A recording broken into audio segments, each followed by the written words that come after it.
Hello বন্ধুরা, সবাই কেমন আছো? তো আজকের ব্লগটা দেখেই বুঝতে পেরে গেছো তোমরা সবাই আই থিঙ্ক যে আমরা আজকে কোথায় যেতে চলেছি। আসলে কাজের চাপে অনেক দিন ধরে কিন্তু ঘুরু করা হচ্ছে না, তাই আজকে চলেছি দুজন মিলে ঘুরু, তার সঙ্গে কিন্তু একটু শুটও করবো। আসলে আমরা আজকে সাপও মারবো আর লাঠিও ভাঙবো না, মানে রথ দেখাও হবে, কলা বেচাও হবে। যাই হোক, যাই বলে না কেন, যে কোনো একটা প্রবাদ বাক্য জুড়ে দিলাম। আর এখন কিন্তু আমি রেডি হয়ে পড়েছি, আর সৌয়ের পাপাও রেডি হয়ে গেছে। তো এখন দুজন মিলে চলছে। আর একটা কথা, সৌকে আমরা নিয়ে যাচ্ছি না আজকে, সৌকে হচ্ছে মা বাবা নিয়ে গেছিলো। তো আমরা কথা বলতে বলতে চলেই আসলাম কোচবিহারে আমাদের ঐতিহ্য রাজবাড়িতে। তো এদিকে এসে সৌয়ের পাপা আর ভাই মিলে গেছে হচ্ছে টিকিট কাটতে। তো ওরা টিকিট কাটতে কাটতে আমি একটু এদিকে ওয়েদারটা দেখাচ্ছিলাম। আর এদিকে দেখাতে জানো একটা প্রবলেম হয়ে গেছিলো, এখানে ভিডিওতেও ক্যাপচার করতে পারিনি। আসলে আমরা জলের বোতল নিতে ভুলে গেছি। তো যাই হোক, যেটা ভুলে গেছি আর তো রিটার্নও করবেই না। তো এখন হচ্ছে আমার মেন কাজটা সেরে নিচ্ছে, মানে কানের জিনিসগুলো পড়ছে। তোমরা সবাই জানো আমার কানের জিনিস অতটা পড়ি না, যারা ভিডিও সবসময় দেখো। তাই ওই কি জানি বলে ওই মানে পার্টিকুলারই ভিডিও করার জন্য অত দূর থেকে কানের জিনিস পরে আসা, প্লাস এত ভারী কানের জিনিস আমার দ্বারা নেওয়া সম্ভব না। তাই মানে এখানে এসে কানের জিনিস পরেছি, আবার যাওয়ার সময় কানের জিনিস খুলে গেছি, এরকম একটা ব্যাপার। তার সঙ্গে কি বলতো, প্রচুর লজ্জাও লাগছিল, যেহেতু আমি সবসময় এতটা সাজি না। লজ্জা লাগলেও কিন্তু এক্সপ্রেশনে সেটা একদম বুঝতে দিচ্ছিলাম না। যাই হোক, কথা বলতে বলতে আমার কিন্তু কানে জিনিস মোটামুটি পরার টান হয়ে গেছে।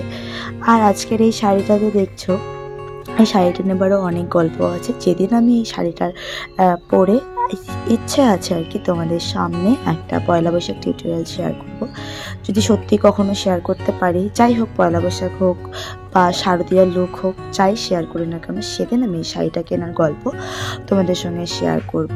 আপাতত আজকে যতটুকু জায়গায় ঘুরেছি, যা করেছি, তাই তোমাদের সঙ্গে। হ্যালো বন্ধুরা, আজকে আমরা শুটে আসি রাজবাড়িতে। আর এই যে মহারানী। তো এদিকে আমাদের মানে ঘোরাঘুরি শুট সব কিছু কমপ্লিট। আর ওদিকে আমি দেখো, ওদিকে মানে হাত পা গরম হয়ে গেছে, তো দেখো জলের ওখানে গেলাম, দিয়ে আমি মুখেও জল দিয়ে আসলাম কিছুটা। দিয়ে এখন যাচ্ছি আমরা আর একটা জায়গায়। তো চলো, কোন জায়গায় সেটা এখন দেখতেই পারবে।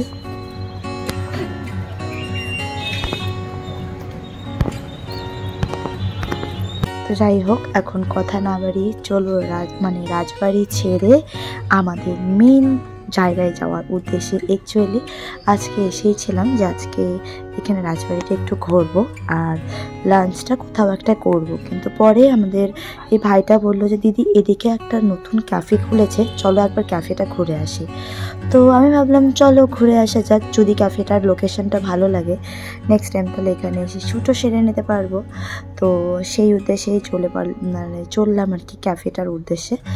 তো ক্যাফেটায় গিয়ে আমরা ফাইনালি পৌঁছে গেলাম। ক্যাফেটা দূরে কোথাও না, কোচবিহারের রাজবাড়ির পেছন দিকে নদীর বাঁধের উপরে খুলেছে এই ক্যাফেটেরিয়াটি, তোরসা ক্যাফেটেরিয়ার। এখন চলো একটু এখন ক্যাফেটেরিয়ার রিভিউটা তোমাদের দিয়ে দেই। জায়গাটা খুবই বলবো না, জায়গাটা একটু ছোটো মোটো জায়গার মধ্যে যতটুকু ডেকোরেশন করেছে মানতে হবে, মানে যিনি ডেকোরেশন করেছে তিনি সবটা কথা মাথায় রেখে ডেকোরেশন করেছে। তোমরা কোচবিহার গ্রাম হলেও কিন্তু সবসময় কোলাহল থাকে, রেস্টুরেন্টগুলোর সামনে গেলেও একটা বদ্ধ পরিবেশ। ঠিক এই জায়গাটা ছোট হলেও না এত পরিষ্কার, তার সঙ্গে কিন্তু এখানকার ওয়েদার দেখতেই পাচ্ছ খুব সুন্দর। কিন্তু তার সঙ্গে আরও একটা জিনিস মাথায় রাখতে হবে, ফুড রিভিউটা একটু পরে দিচ্ছি। এখানকার অ্যাটমসফিয়ারের দিকে একটু যদি খেয়াল রাখে তাহলে খুব ভালো হয়। যারা ভিডিওটা মন দিয়ে দেখেছে আশা করে বুঝতেই পেরেছিল। তো এখন আসবো ফুড রিভিউ অল গুড। আর কি বলবো, ওখানকার সমস্ত কিছুর দামও ছিল একদম বাজেট ফ্রেন্ডলি। আমরা অর্ডার করেছিলাম ওখানে কোক অর্ডার করেছিলাম, আর তারপরে অর্ডার করেছিলাম মিক্স চাউমিন। ওখানে ছিল এগ অ্যান্ড চিকেন মিক্স। তো দুটোই খেতে দুর্দান্ত ছিল। আর আমাদের গ্রামে একটা প্রবলেম হয়, চাউমিনটা খেলে চাউমিনের একটা কিলোমিটার গন্ধ থাকে, তো সেই গন্ধটা এই চাউমিনের ছিল না। আর আই থিঙ্ক এটা চিলি চিকেন দেওয়া ছিল। তো যাই হোক, খাওয়া দাওয়ার যা এক্সপিরিয়েন্স বললাম খুবই ভালো। তো আমাদের এতটাই ভালো লেগেছিল এখানকার এই চাউমিনটা। পরে আমি আসার সময় বলেছিলাম আমি কোথাও গেলে আমি ছেলের জন্য কোনো কিছু নিয়ে যাবই। তো যাওয়ার সময় পরে হচ্ছে ছেলের জন্য আমরা 1 প্লেট হচ্ছে পার্সেল করে নিয়ে যাই। তো এখন চলে আসবে এখানে আমরা যে খেয়েছি আমাদের টোটাল কত খরচ হয়েছে। আমরা যা পার্সেল নিয়েছিলাম তার সাথে এখানে একটা জলের বোতল দুটো জলের বোতল অর্ডার করেছি, আর হচ্ছে কোক অর্ডার করেছিলাম 3টে, আর চাউমিন অর্ডার করেছি, মানে চাউমিন ওখানে বসে খেয়েছি 3 জন। তো টোটাল আমাদের গিয়েছিল 360 টাকার মতো। তো এই কম দামের মধ্যে যা পেয়েছি সার্ভিস অল গুড। শুধু আমি একটা কথা বারবার বলবো, একটু অ্যাটমসফিয়ারটা দেখবেন, কারণ যখন আপনারা সাইডে বানিয়েছেন আশা করি এখানে সবাই ফ্যামিলি নিয়েও আসবে। তো এমন অ্যাটমসফিয়ার রাখবেন যেন ফ্যামিলি নিয়ে আসলে কেউ বিব্রত বোধ না করে। তো যাই হোক, যাওয়ার সময় বনু বাবাকে দেখিয়ে গেলাম। আর আরেকটু এই যে দেখো, যাওয়ার সময় এই জায়গাটা আরেকটু দেখালাম। আর সত্যি কথা বলতে এখন সেলফি পয়েন্ট এত সুন্দর সুন্দর, যাদের ফটো তোলার মানে ক্যালমা থাকবে এই ছোট ছোট জায়গাগুলোতেই কিন্তু বেশ ছবি তুলতে পারবে। যাই হোক, অনেক কথা বললাম, এখন চললাম হচ্ছে বাড়ির উদ্দেশ্যে। তো যাওয়ার আগে আর একবার আমার এই ছোট্ট পিসফুল জায়গাটিকে দেখাচ্ছি। সত্যি কথা বলতে এখানকার যা যা বললাম সবই আমি ওপেন রিভিউ দিয়ে দিলাম। তো এখন আমরা যাচ্ছি বাড়ির উদ্দেশ্যে। আর বাড়িতে এসে দেখি আমার ছেলে ও দাদু ভাইয়ের কোলেই ঘুমিয়ে পড়েছে।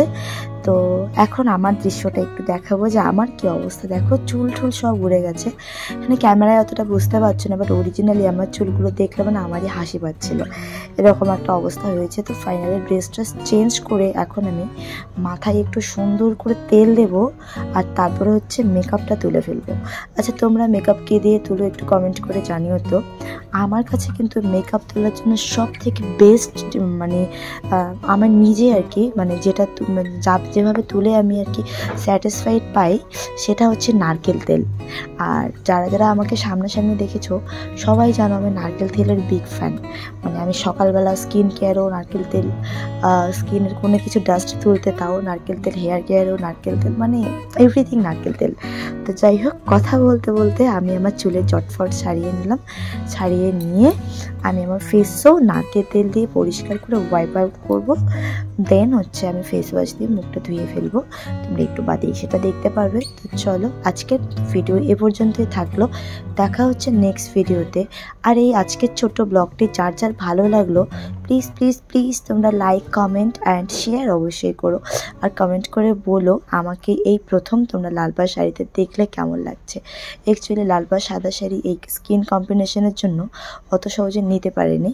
যাই হোক, অনেক কথা বলার ছিল, এগুলো পরের ব্লগে বলবো। আর আপাতত হচ্ছে আজকের মতো টাটা। দেখা হচ্ছে নেক্সট একটি সুন্দর ব্লগে।